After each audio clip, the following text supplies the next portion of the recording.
Okay. Welcome. Today is August 30th. It is a Wednesday evening at about 6 o'clock. And we are, my name is Matt Daniel. I'm the chairman of the Spirit of VMI Political Action Committee, and I've got a few people with me. Most importantly, we have Riley Shaia, who's with us, who is the candidate for the 58th District, House of Delegates District in Virginia. And we'll ask Riley in a couple of minutes to explain that district, but really pleased to have her here, and we'll have a short conversation with her as well. Joining me is class of 1986 vice chairman of the PAC, Clint Hubbard, who is here to also ask a question and to converse with us, and also our chief political strategist at the Political Action Committee, class 1988, Joe Eli. Can you gentlemen say hello? Good evening. Hi, Riley. Hi, Scott. Thanks for joining us this evening. Thanks for joining us, Riley and Scott. Thank you. And I don't know if you know, Riley, but I'm gonna have to give these guys a hard time again because I didn't ask them just to say hi to you. I asked them to say hi to me too, and they never say hi to me. So come on, fellas. So Riley, hello, and thank you for being here. And I'd like to just go ahead and get started. This would be real easy. If you can tell me a little bit about the four corners of your district, just describe your district, in any way you want to. Well, there's a couple of ways to do it. In my district, the schools that the kids go to kind of describe it. So kids who would go to the Freeman High School, Godwin High School, and some of Tucker High School. But if you want to do more geographic locations, Broad Street is the north boundary. The river is the southern boundary. The Tuckahoe Creek, which is a little bit west of Gaskins Road, is the western boundary. And then Willow Lawn is the eastern boundary. Good description there. And I know that you've been busy. I mean, I've been watching what you've been doing. We have, as a PAC, have been watching what you're doing and talking with people and seeing the results that you're getting already. Can you tell me a little bit about what you're finding when you're knocking at the doors, and a little bit about your platform? Sure. So the couple of things that I hear most at the doors are education, and particularly COVID learning loss. And there's also a concern for cost of living. Inflation is very high. And, my district isn't completely the same in terms of socioeconomic status, but it's affecting everyone to a certain degree.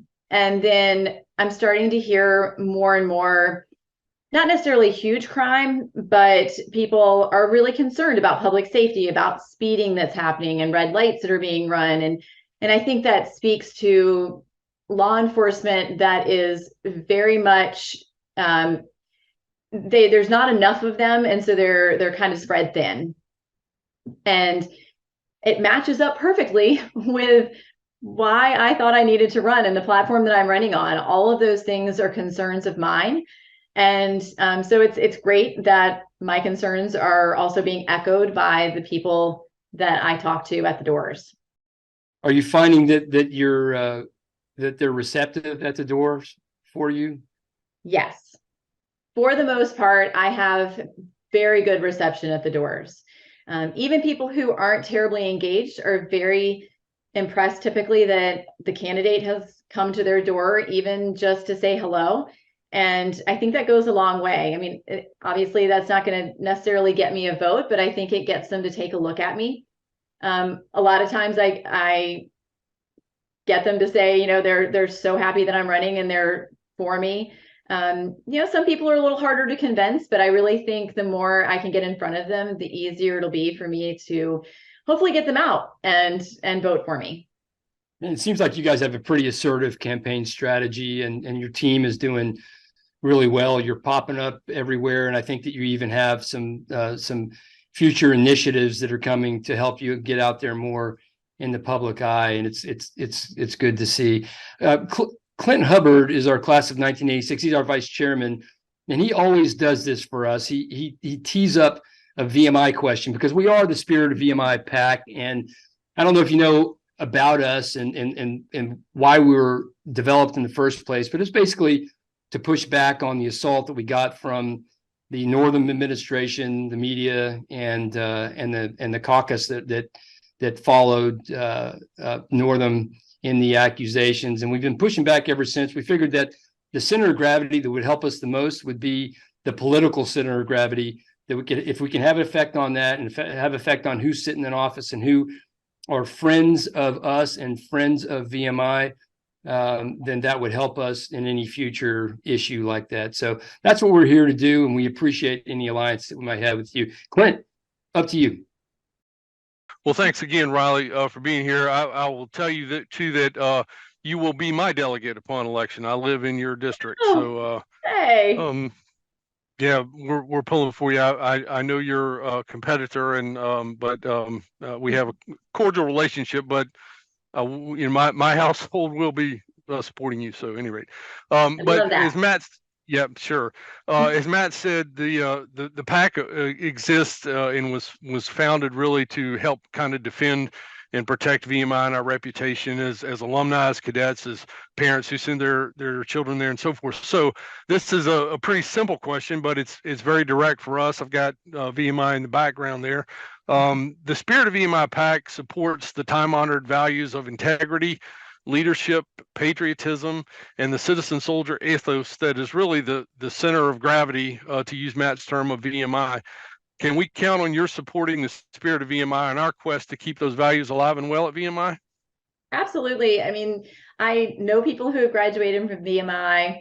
I know one of them very well, and I think you all have a great reputation for turning out leaders, whether they're leaders in the community or they're leaders in the military. And there's no reason not to support that. Thank you very much. Hi, Scott. Hi, Riley. Hi. I'm not a reporter. I'm just a political strategist for the PAC, but I have a bit of a reporter in me. And as I look at this particular race, these midterms have historically low turnouts. And my main concern as a Republican is the base.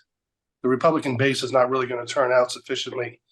I just wanted to get a sense from both of you, or just Riley, if you feel that your concern is the same as mine, that the base might not turn out, and if so, what are you trying to do to address that? Well, I mean, of course, that's our concern, because we really need everyone to turn out in order to win this election.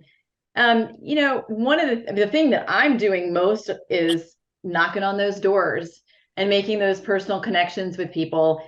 I think when people see somebody at their door, they're going to be more likely to see the signs and notice, things around them, and hopefully make it to the polls. But I also think we're doing some other things that are trying to get the voters engaged. We're having meet and greets, we're sending texts, we're trying to get our commercials out to as many people as possible. And it's really my hope that I can be a little bit of a breath of fresh air for this area and get people excited to the point where they want to come out and vote for me. Right. That all we really need to do is to hear you say the magic words to us that VMI is good, and I think that we can pledge our support to you. So can we hear that? Yes, VMI is a great school that I support. Well, thank you very much, and we'll get to it. I know that every campaign needs a little cash here and there, and we can offer a little bit of cash here and there, and we'll do a second round for those people who really need it, who strategically line up with what we're able to afford at the time. But at the very least, you'll get the first round, and certainly our public support and endorsement of you. And we're very impressed by you and your team as a candidate.